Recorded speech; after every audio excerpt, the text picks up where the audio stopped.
ध्यायेत् शारदचन्द्रसुन्दरमुखम् ताम्रारविन्देक्षणम् भक्ताभीष्टवराभयप्रदकरम् कौपीनमात्रोज्ज्वलम् स्वात्मानन्दरसानुभूतिविवशम् सर्वानवद्याङ्गकम् श्रीमन्तं श्रीरमणीश्वरं गुरुवरं योगासनाध्यासितं ध्यायेत् श्रीरमणीश्वरम् ध्यायेत् श्रीरमणीश्वरम् ध्यायेत् श्रीरमणीश्वरम्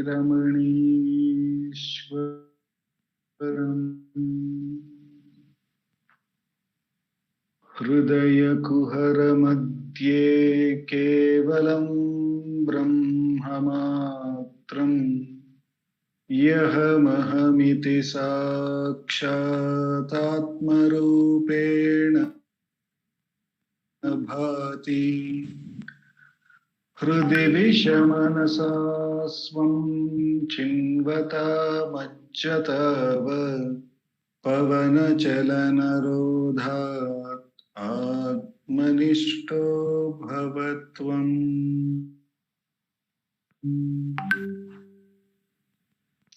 Namo Ramana.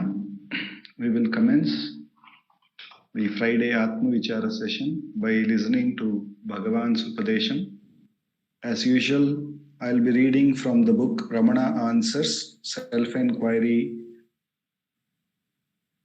1900 to 1950, a compilation of all the answers given by Bhagavan on the subject of Atma Vichara, self-enquiry, between 1900 to 1950.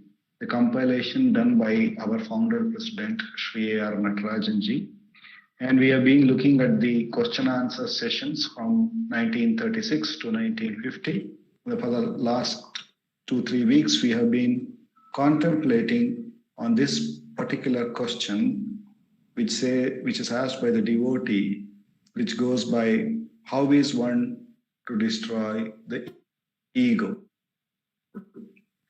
After contemplating on the answer given by Bhagavan by his grace, we will have a 20 minutes Atma Vichara session, following which Nandakumarji would be speaking about Atma Vichara today, and then we will have the concluding prayers to Bhagavan.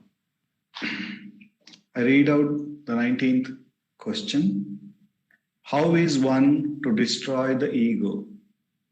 Bhagavan says, the ego is like one's shadow thrown on the ground. If one attempts to bury it, it will be foolish.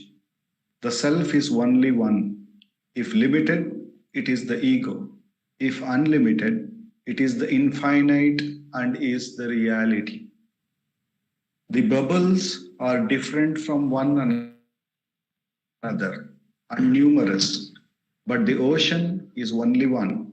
Similarly, the egos are many, whereas the self is one and only one. When told that you are not the ego, realize the reality. Why do you still identify yourself with the ego? It is like saying, don't think of the monkey while taking medicine. It is impossible.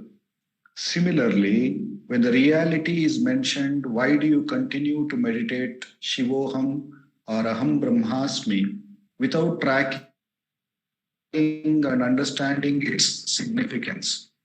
It is not enough to repeat the bare words or think of them. Reality is simply the loss of the ego. Destroy the ego by seeking its identity, because the ego is no entity. It will automatically vanish and reality will shine forth by itself. This is the direct method, whereas all other methods are done only retaining the ego. In those paths, there arises so many doubts, and the eternal question remains to be tackled finally. But in this method, the final question is the only one, and it is raised from the very beginning. No sadhanas are necessary for engaging in this quest. We looked at the first three paragraphs and contemplated on the answers. We'll just recap. In the first paragraph, Bhagavan says the ego is like a shadow thrown on the ground. If one tries to bury it, it will be foolish. We looked at that, whatever we use to suppress the shadow, we see that the shadow will come on top of that thing that we use, the hands or whatever we use to suppress. That means, in whatever way using the ego we try to eliminate it, our new understanding of it, that I can do it this way or I can do it that way, becomes the new identity or the new ego. And therefore, Bhagavan says it is a very foolish way to eradicate the ego. And Bhagavan goes and says that if since the self is only one, we should remember this very clearly. The self is only one. If limited, it is the ego. If it is unlimited, it is infinite and the reality. So the self alone is, if that self somehow has an adjunct and has a limitation, then it is to be seen as the ego. And if it is having no adjunct, therefore it is infinite, and that is the reality. Further, Bhagavan says in the second paragraph, the bubbles are different from one another and numerous, but the ocean is only one. Similarly, the egos are many, whereas the self is only one and only one. And we saw that, like, all the bubbles is nothing but water of the ocean itself. It is the same way, no matter what all egos that we see or what all thoughts that we see, it is all seen by that one being consciousness. It is just that one being consciousness itself appearing in these names and forms. Therefore, either we can see the being consciousness or we can get lost in the ocean of seeing the names and forms. So when we see the names and forms, it appear many. But when we see it as only being consciousness, we see all our experience is nothing but one thing, which is the being consciousness. Further, Bhagavan goes on to say that when told that you are not the ego, realize the reality, why do you still identify yourself with the ego? It is like saying, don't think of the monkey while taking medicine. It is impossible. Similarly, when the reality is mentioned, why do you continue to meditate Shivoham or Aham Brahmasmi without tracking and understanding its significance? It is not enough to repeat the bare words or think of them. So Bhagavan is saying, instead of simply, when reality is being told that the one to whom all these names and forms are appearing, go to that, and that is the consciousness, that one consciousness to which everything is appearing, and that one consciousness never goes through any change. Instead of holding on to that, Bhagavan is saying, why are you still holding on to some thought? Something like I will do Shivoham meditation or Aham Brahmasmi without tracking and understanding. Then it is like when it is told that don't think of the monkey to take the medicine, rather we start thinking about the same thing, and the medicine becomes ineffective. That means we still hold on to many thoughts and concepts instead of holding on to the being consciousness at all times. Finally, in this paragraph, Bhagavan says, reality is simply the loss of the ego. Destroy the ego by seeking its identity. Because the ego is no entity, it will automatically vanish and reality will shine forth by itself. So in the first paragraph, Bhagavan very clearly said what the ego is. Bhagavan very clearly said there is only one self, there is nothing apart from it. But if it is limited, it is the ego. If it is unlimited and infinite, that is the truth, that is the self. So now Bhagavan is saying, if that limited thing is, the loss of that limitedness is nothing but reality.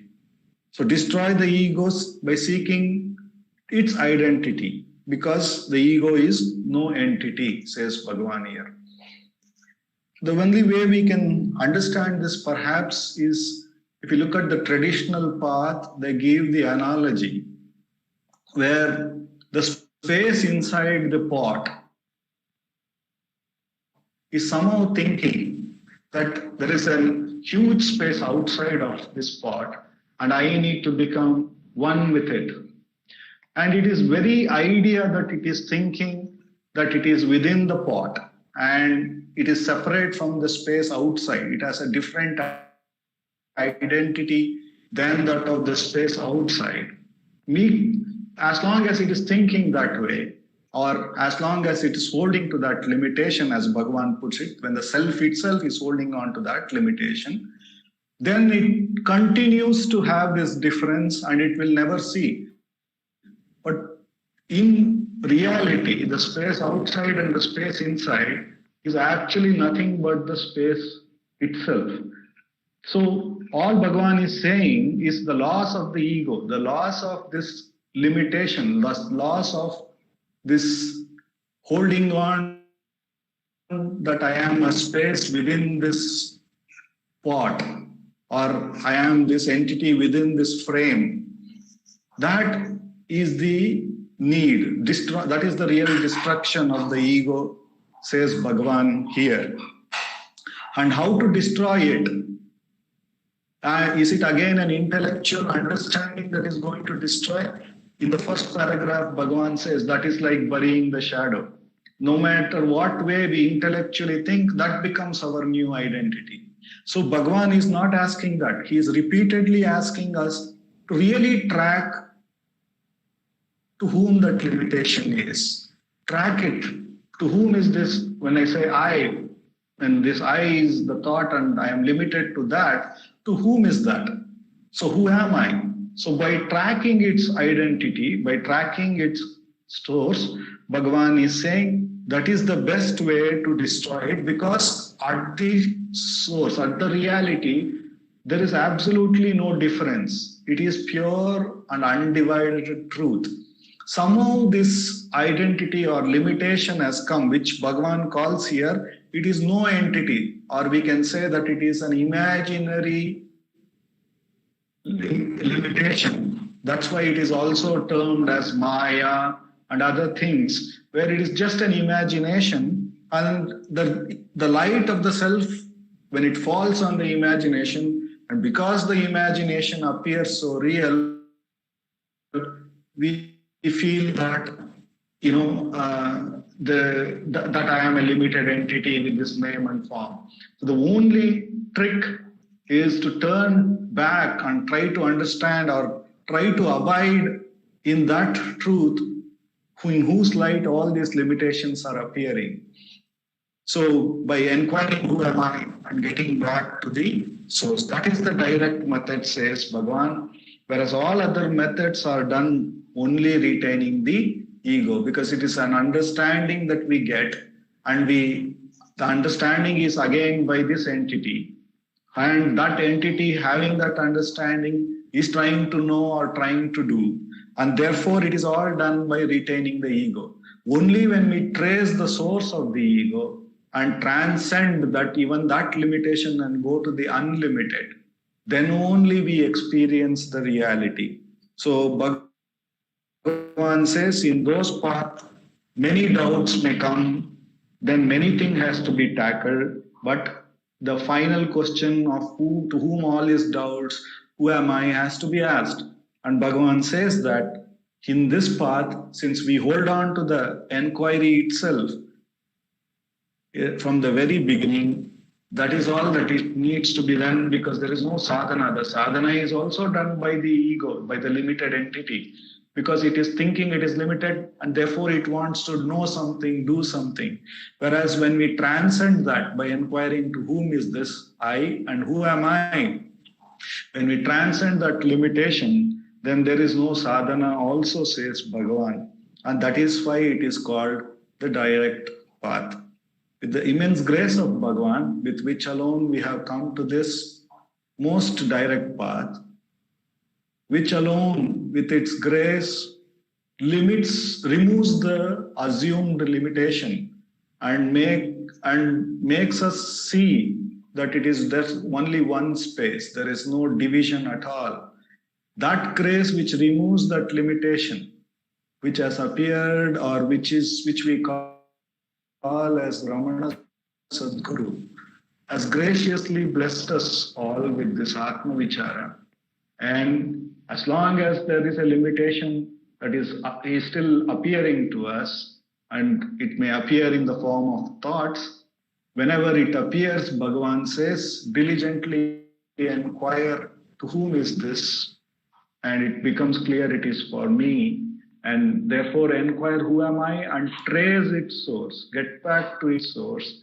And by repeatedly getting back into that one reality which is there, Bhagavan assures that the mind will gain enough strength to remain, and all the adjuncts, all the assumed limitations will get dissolved in the truth which alone is.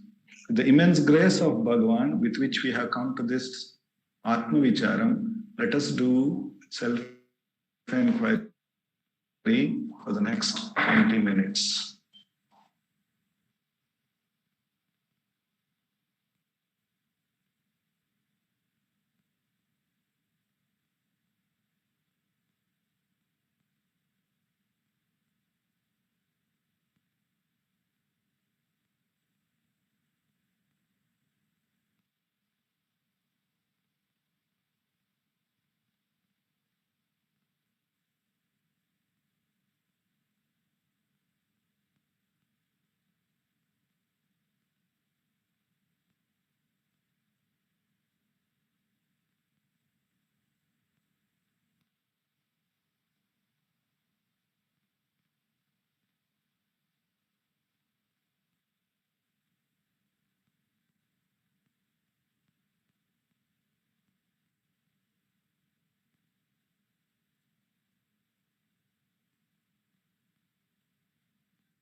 Namo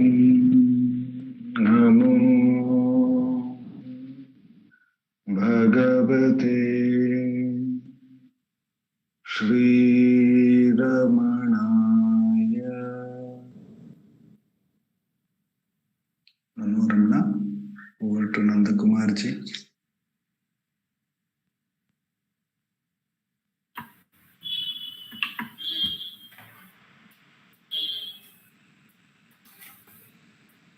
Namo Ramana. I am standing in for Sharda Katpe.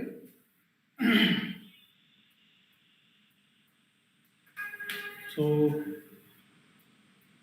I have selected some paragraphs from the praise of Bhagavan in Ramana Sadguru to give us some pointers as to the journey to the self. This is supposed to be written by a visitor to Virupaksha K. Satyamangalam Venkataramanaya. But when the biographer of Bhagavan, B.V. Narasimha Swamigal, goes in search of the poet to the place Satyamangalam, which even now is a very small place. In those days it must have been even more smaller. He comes back that there is no such person there. And Bhagavan says that Satyamangalam must be from Satyam, must be from the truth. So the authorship, the poet, is of such source that many of the devotees of Bhagavan consider that Arunachala himself has written these words about Bhagavan. Ramana Sadguru, Ramana Sadguru, Ramana Sadguru Rayane, Ramana Sadguru, Ramana Sadguru, Ramana Sadguru Rayane.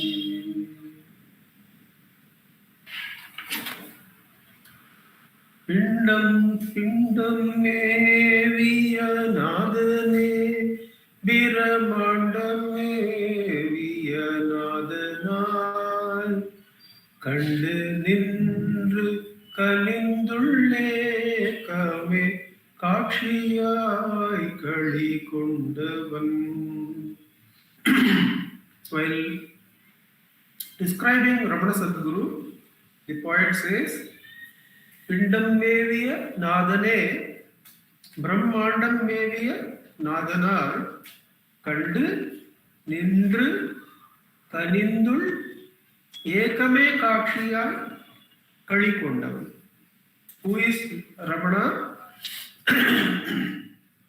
He is the one who has understood this truth, that the spirit that permeates this pindam, this small bit of flesh and bones, is the same spirit that permeates the entire Brahmanda.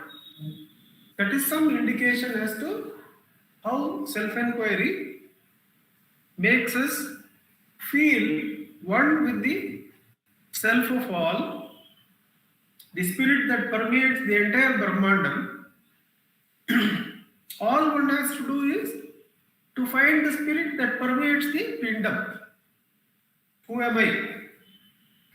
When one inquires into who am I and finds that spirit which is permeating this body self-luminously, that very self-luminous spirit is the spirit that permeates the entire cosmos. So in one moment, the siddhis of expansion and contraction are felt and understood and crossed.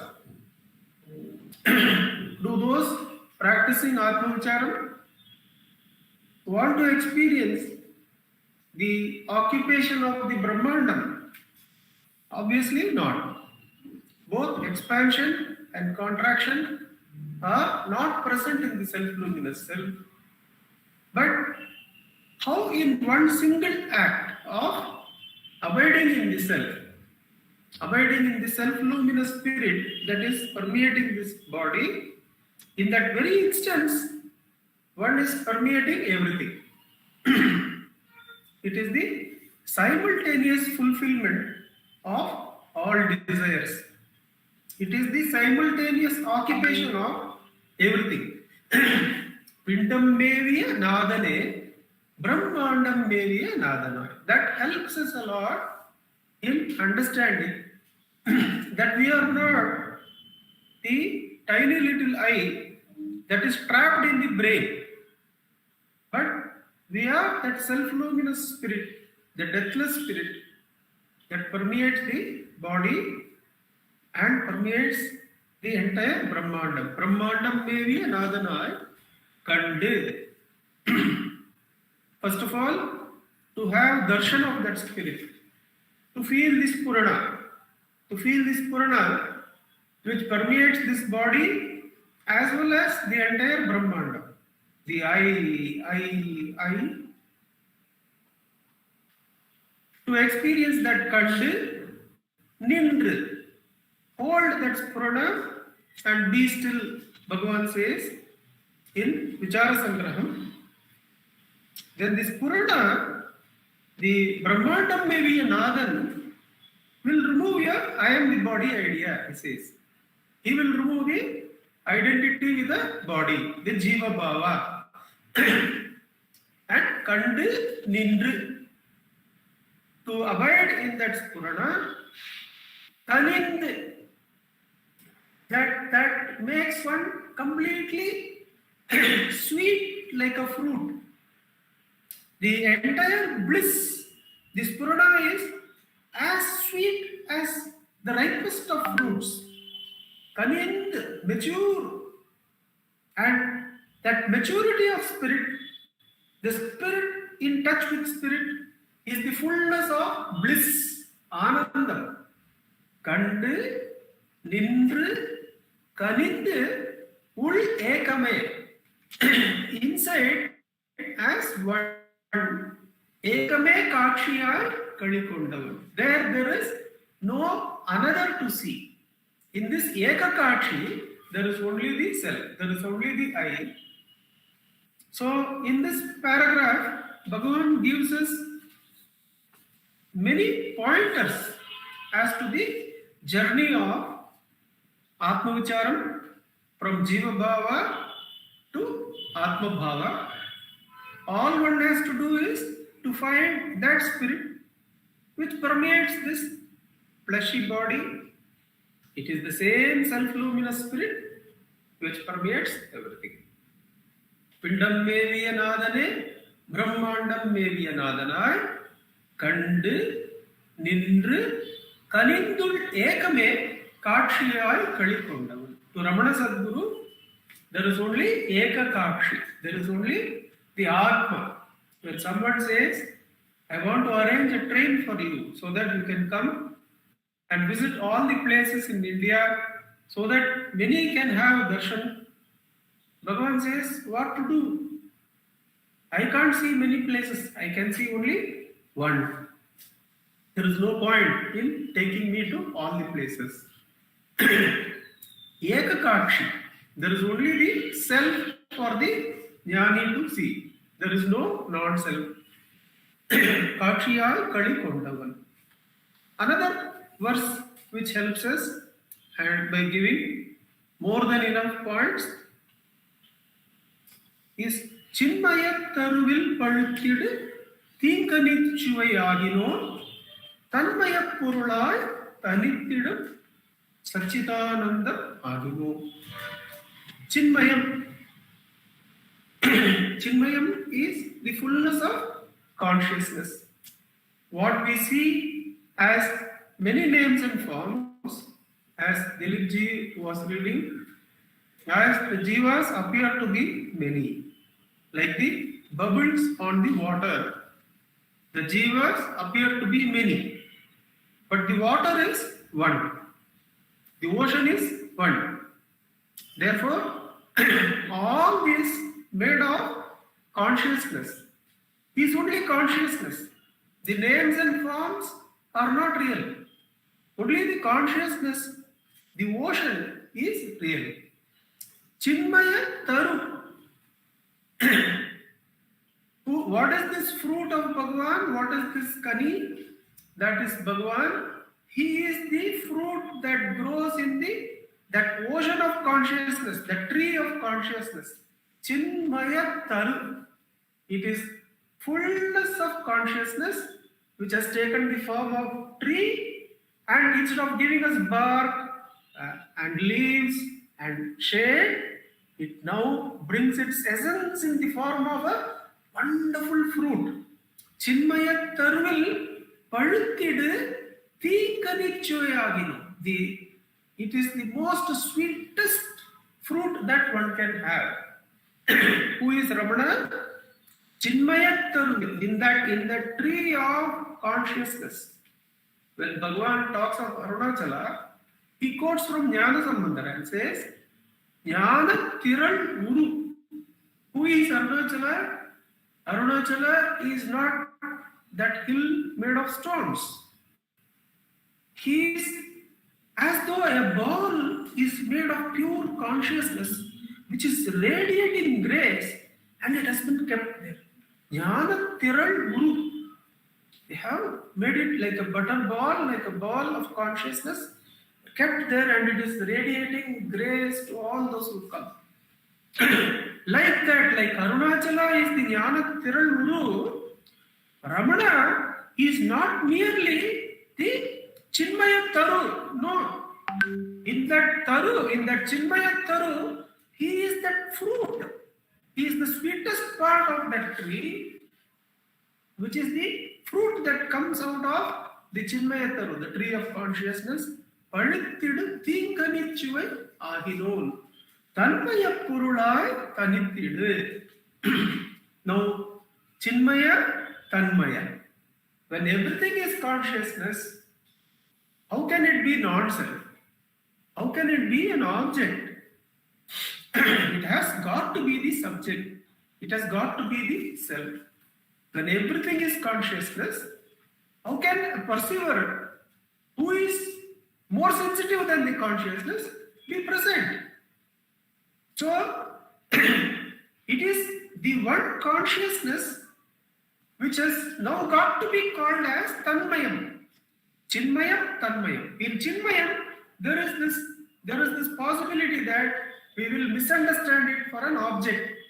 Because many a time, many devotees in their Atma Vichara journey come and tell Bhagavan that they can perceive a blank, they can perceive a consciousness. And Bhagavan gives us the example of Parvati Amma's tapas, where in one point of her tapas in Tiruvannamalai, she sees a light, a fullness of light in front of her. But Bhagavan, for our sake, says that she says that if I can perceive the light, then the light is within my field of perception. Therefore, it is smaller than I. It is smaller than the self. If something is within our vision, then that object is smaller than the seer. Amma says, if this light can be seen by me, then it cannot be the infinite. Therefore, who is seeing the light? She asks, and from Chinmayam, she goes to Tanmayam. Chinmaya Taruvil Paluttidu Theekanichuvayagino Tanmaya Purula Tanittidu. That Chinmayam itself is now experienced as Tanmayam, as the self alone is Tanmaya Purula Tanittidu. It alone is Satchitananda Magino. The Satchitananda Swarupa is that wonderful sweetest of fruits, which is Ramana Bhagavan, which has come out of the fruit of consciousness and is now the Tanmaya Purul, which is the purpose of his appearance, of his avatara, says Bhagavan, that the purpose for which he has appeared, taken avataram here, is to spread the Tanmaya Nishtai. Tanmaya Purulai Tanityidu Satchitanandam Agnu. How is the ego to be destroyed was the question taken up. And Bhagavan gives one of the approaches here in the verse number 22. Angameri ahangarithidu Anava Padubaviyai Tunga Jnanaval Kondu Saduvir Tumanichudar Ahinir. This is a prayer to Ramana on our behalf. Angam Yeri Ahangarithidu Anava Padubaviyai.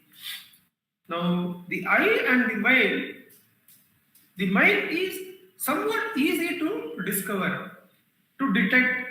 Oh, these are my possessions. I should not get attached to this. But when there is identification, when the consciousness goes and identifies, that veiling is so difficult to detect. That is what is covered here in this verse. Where what is this ego? Ego is that fragment of consciousness which goes and occupies an angam, an upadi. Angam eri ahangarithidu. I am this. I am the I am now seeing. I am the ear. I am now hearing. I am this mind. And now I am thinking. Angam eri ahangarithidu anava padubavi. This kind of sinner, who is this ego? He is the one who identifies with an upadi and says that is me. Doesn't say this is mine. Therefore, Bhagavan comes and says, see, when you talk about mind, you say your mind, don't you? You say this is my thought. Therefore, inquire for whom is this thought. So to de-link us from our identity, Bhagavan shows it's not you. It is something apart from you. Therefore, get rid of it. Whereas when we act through the senses, we are identified with the mind, we are identified with the breath, we are identified with the senses, and we call this whole unit as I and just get caught in the mind world complex. Whereas the Sadguru, Ramana Sadguru comes and says, see, the nature of this ego is to identify, occupy, and then get caught into the world of objects. Therefore, Angameri Ahangarithidu Anava Padubaviye. As soon as a thought arises, don't use it. And don't use the eyes and go and get caught. Ask for whom is this thought. Even the identity is converted into Mamakara by Bhagavan in Atmavachara. For whom is this thought? This thought is for me. Who am I? Frees the consciousness and takes it back to the source. Repeatedly doing this destroys the ego. Tunga Jnanava. This is the Jnana wall. The Atmavicharam is the Jnana wall. Kondu Sadavi. Attack this root of bondage.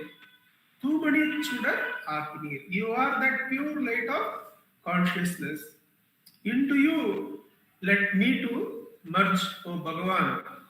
Having cut my ego, absorb me into that pure light, into that Tanmaya Purul, into that Brahmandam Mevya Adar, are some of the clues that we can take from Ramana Sadguru. Om Namo Bhagavate Shri Ramanaya. I hand over to Dileep ji for the prayers. Thank you, sir.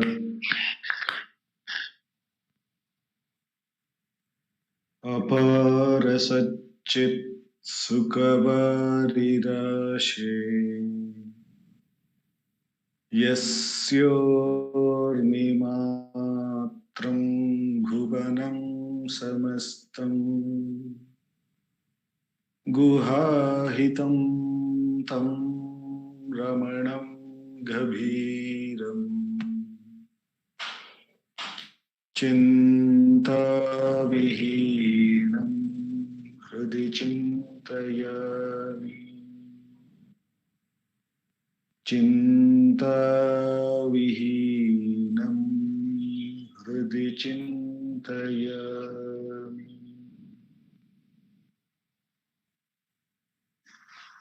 NaMo Raman